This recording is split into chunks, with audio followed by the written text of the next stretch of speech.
In this video, we are going to discuss about estimation of parameters. Okay, so we need to identify first a point estimate and an interval estimate, as well as we're going to discuss also what we mean by confidence interval. Interval number one factor is the sample size. Second is your desired level of confidence. If your desired level of confidence is 0.05, okay, that is also a factor. And the variability in the population that is usually estimated by the standard deviation. Okay, so for 95% confidence interval, that means about 95% of the similarly constructed intervals will contain the parameter being estimated. And when we say that 95% of the sample means for a specified sample size will lie within 1.96 standard deviations of the hypothesized population mean.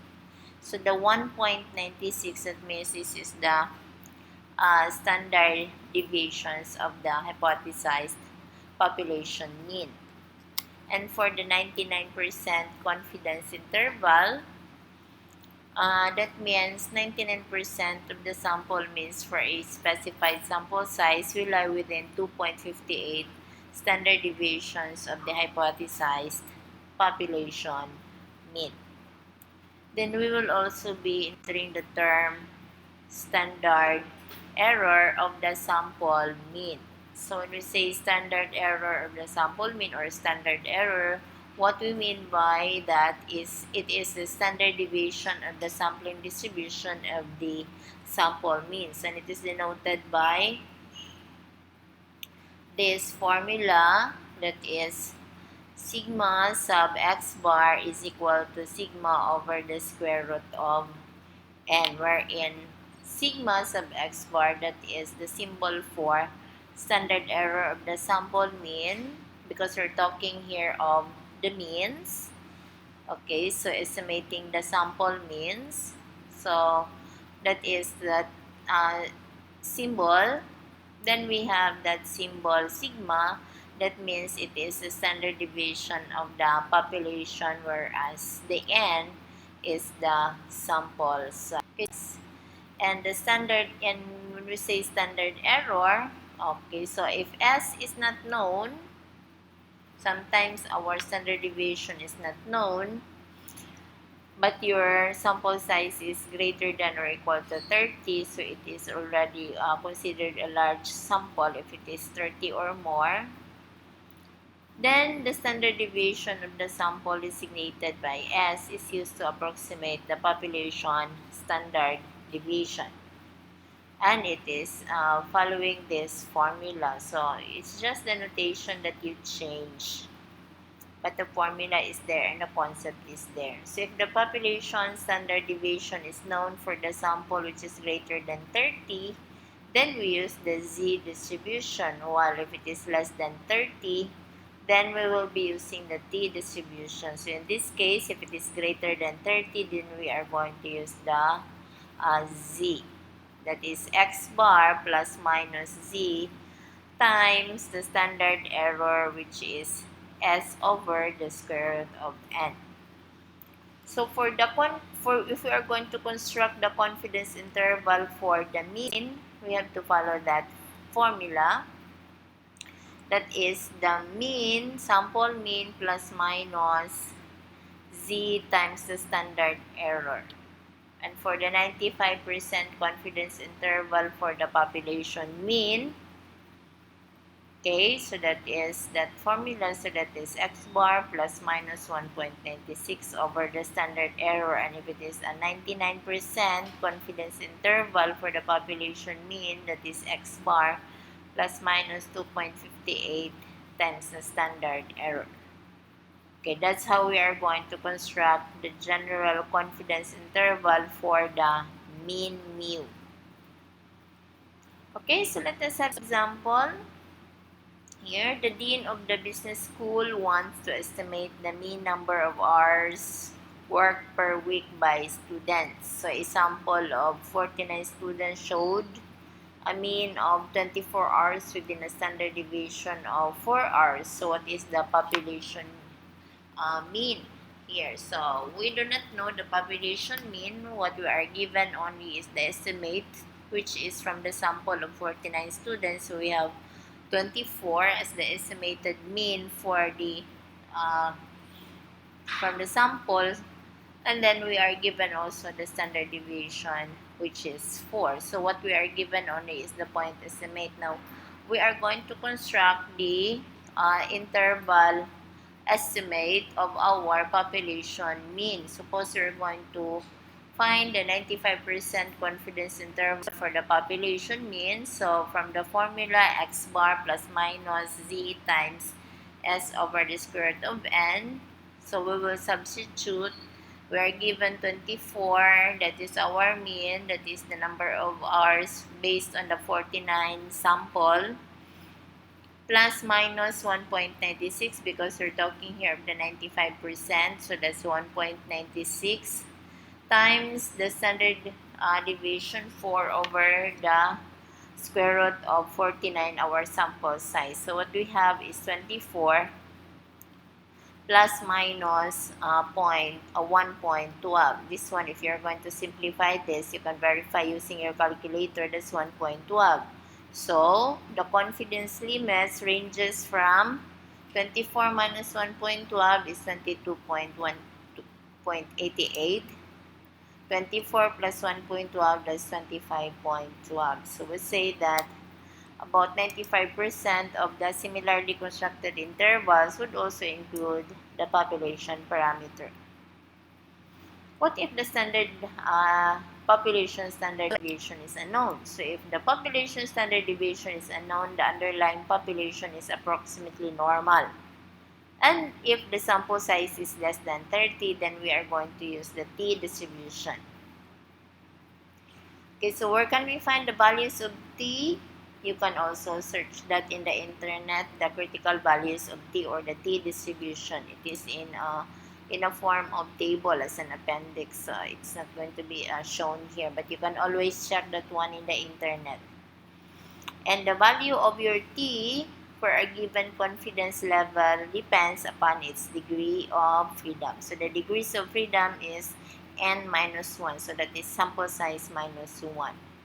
Okay, so the characteristic of the t distribution. Okay, so first is it is also a continuous distribution. Just like a normal distribution, it is also a continuous distribution. It is also bell-shaped and symmetrical. It has a family of t distributions. And it is more spread out and flatter at the center than in the normal distribution. Okay, so it's flatter, it's more of the platyquartic. Okay, so it's flatter at the center and more spread out. And this difference in the shape from the normal distribution would slowly diminish as you are going to increase your sample size. And you have to remember the assumption here that the population is normal or nearly normal. Okay, so now is the next one is how we're going to construct confidence intervals for a population proportion. So previously we had how to construct confidence interval for the population mean. Now we will have how to construct confidence interval for a population proportion. So we have that formula that is the given proportion plus minus z. You have to remember that if it is a proportion, we're going to use the z because it is having a large sample. Because proportion, that means to say we are on a survey. So when we say survey, it should be having a large sample size times the standard error of the proportion, which is equal to the square root of p times 1 minus p over n. Okay, so let us have this example. Okay, so a sample of 500 executives who own their homes revealed that uh, they are going to retire and transfer to Arizona by selling their homes. So 175 of them expressed their willingness to sell their homes and retire to Arizona. Now, you're asked to develop a 98% confidence interval for the proportion of executives that plan to sell and move to Arizona. Okay, so we have not encountered this one, but you can always check the equivalent for 98%, and that is 2.33. Check that one in the internet. First is we need to remember that the given proportion here is 175 over 500. And if you're going to calculate that with your calculator, that is 35% or 0.35. So that is our P. And we are going to substitute it to the formula, that is P plus minus Z times the standard error of the proportion, which is the square root of P times 1 minus P over N. Okay, so we have that. So that's 0.35 plus minus 2.33 times the square root of 0.35 times 0.65. So 0.35, so that's P times 1 minus P, so that's always total 100 over 500. So that is 0.35 plus minus 0.05. So you minus and you add. So the lower limit is minus 0.05 and add 0.05 to the upper limit. So that is between 30% to 40%. Now we have this finite population correction factor. Okay, so a finite population correction factor is used to adjust the standard errors of the sample means and the proportion. So that is fixing the upper bound. Okay, so that formula for finite population correction factor is denoted by this one. So this is for the standard error of the proportion. Okay, so you have your sigma over the square root of n times the square root of your population minus your sample over population minus 1. So take note that you do not have to interchange the notations because the capital N is always population, denoting population, where the small n is the sample. Okay, so let us have this one. So that is now the formula for the standard error of the proportion. So instead that is only this one, okay, Z times this one. Now we will include the square root of your population minus your sample over population minus 1. But then if when you're going to get the ratio of your sample over your population, that is you divide your sample over the population size, and if the result is less than 0.05, then that means to say you are going to ignore this finite population correction factor. You will not include this one. Okay, so for example, if we go back to that survey on students, okay, so remember the sample size is 49, the one that is surveyed in the MBA class. Okay, so if we recall that one, our sample size is 49, and if it is from a sample size of 500 students on the campus, so 49 sample size over the total population of 500, that is 0.098, and it is greater than 0.05. So that if it is greater than 0.05, then we will use the finite correction factor. Okay, so substituting, remember that the mean number of hours is 24. So that's 24 plus minus 1.96 times 4 over square root of 49 times the finite population correction factor. That's 500 minus 49 over 500 minus 1. You get the square root of that. Simplifying, so you may use your calculators. You have 24 plus minus 1.0648. So you may simplify it into two decimal places. So that's 24 minus 1.06 is for the lower limit, and for the upper limit, for the upper bound, that's 24 plus 1.06. Okay, so there are three factors that determines the sample size. It is very important because when you're going to have your research, if you're going to pursue medicine, if you're going to finish your medical course, and you are going to be on a residency in hospital, you are still going to produce research. So factors that determine the sample size, in case you would like to compute your own sample size for your own study. Number one factor that determines it is the level of confidence desired, whether it's 95% or 99%.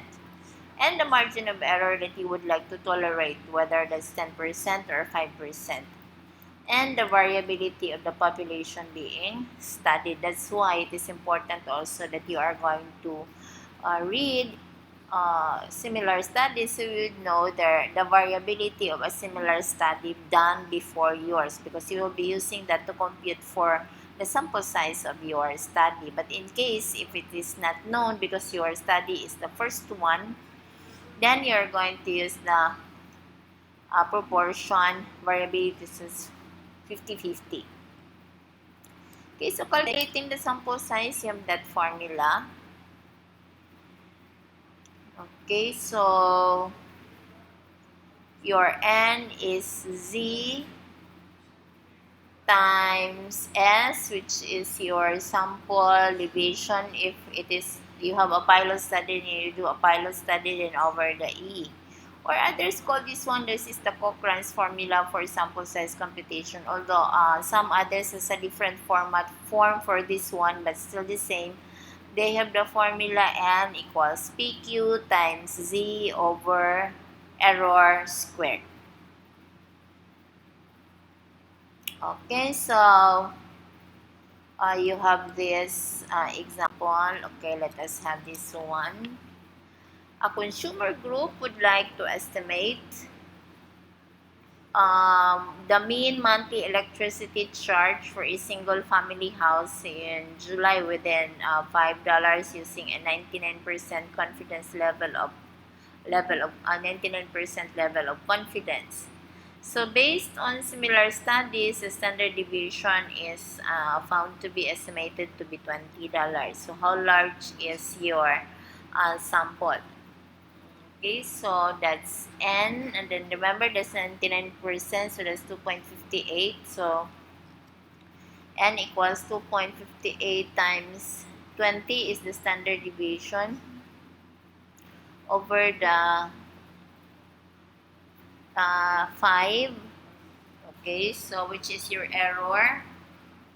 The error that you will allow, then you square it, that is equal to 107. So in this study, you need to have a sample size of 107 to make it statistically representative of the population. Okay, so the formula for determining the sample size in the case of proportion is this one. Oh, that's for the proportion. The previous one I showed you is for the sample mean. Okay, so usually in research you'll be using the same, almost the same formula. If you're going to substitute it, you'll get almost the same answer. Okay, so this is Cochrane's. Okay, so P is the estimated proportion, Z is the value that is associated with the degree of confidence selected, and E is the maximum allowable error. So for example, you have this, the American Kennel Club wanted to estimate the proportion of children that have a dog as a pet. So if the club wanted the estimate to be within 3%, so that's your error, of the population proportion, how many children would they need to contact? But then take note that they are going to contact children, and this is not ethically approved, ethically sound. So there is no ethics siguro before they do this one. Okay, so or maybe this is just hypothetical. So this is not a real study. So Assuming that they would have a 95% confidence level and that the club estimated 30% of the children have a dog as a pet. So they set that estimate 30%, but sometimes, as I've told you, you can always estimate as 50-50. So 50% have pets and 50% do not have pets to make it not biased. So it is 50-50. But here, they are using a 30%. So substituting into the formula, P is 0.30, E is 3%, and our confidence level is 95%. So you have 0.30 as the given proportion times 0.70 times the 1.26 over 0.03, then square it, and they need to contact 897 respondents for this study. So what happens when the population has less numbers than the sample size calculated? Okay, so that's it. What will happen? Sometimes you just compute the sample size without really knowing whether that is incongruence or whatever, if it is enough for the population or without knowing the population. Okay, so how you do that is calculate the sample size as before. Okay, so you have your sample size as before, then you calculate the new sample size using this formula. N equals to N sub O, or that is the sample size calculated in step 1, over 1 plus N sub O over the population. So, this is an example.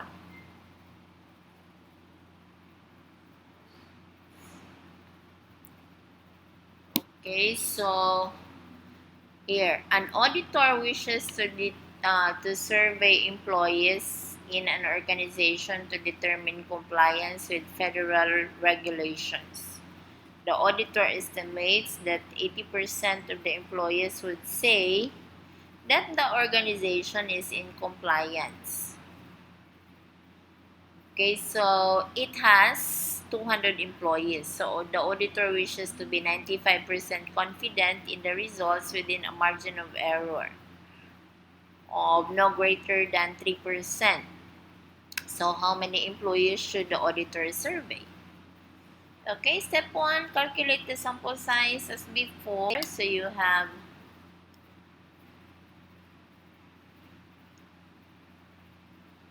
N equals P times 1 minus P times Z over A squared. So that's 0.80 times 0.20 times 1.96 over 0.03 squared, and you get 683. Okay, so now you calculate the new sample size. Okay, so that is N over the previous sample size over 1 plus the previous sample size N sub O over the sample size, because if you take note in the first, the sample size in the study is only 200, and how come we have the population is only 200, and how come we have computed sample size of 683? So you might be thinking it is wrong. So it is not wrong, it is still correct, but you need to pursue it with the next step. Okay, so simplifying, so you have 155. So this time, this is less than your population size of 200. Okay, so those are things that sample sizes are computed. Okay, so for research, okay, so although I have mentioned already, for medical researches, there are assumptions that that is you're going to consider when you're going to compute for sample size. Variability, that is the S, that's already mentioned. Also the type 1 and the type 2 errors. And sometimes this is uh, using the power analysis or the and then the effect size. Okay, so that is also considered. And for cross-sectional studies, it's using the same Cochrane's case control. You have to take note that you need to compute the OR. So you have the odds ratios. You need to remember also how to compute sample size, and if it's going to be a matched case control or an unmatched case control. Why am I also on clinical trials? So why am I not discussing this one? Because basically you will have the same formula. Or you can do online calculators. You don't need somebody's help. But you can always consult online calculators. You have the OpenEpi. Okay, so that is for epidemiological researches, so OpenEpi, or the MedCalc. So sometimes I'm going to use the OpenEpi, or I'm going to use the MedCalc. You can always search online calculators. Even the computation for the chi-square and all other statistical tests, you don't need to use sophisticated softwares because it's already made available online. So all you need to do is summarize the data. So if you already have the summary of the data, then you can always consult online calculators. It's reliable. Okay, so that ends our discussion. Point estimate, that is just a single value, or that is false statistic that is used to estimate the population parameter. And when we say interval estimate, that is the range within which a population parameter probably lies. So that is a range of values.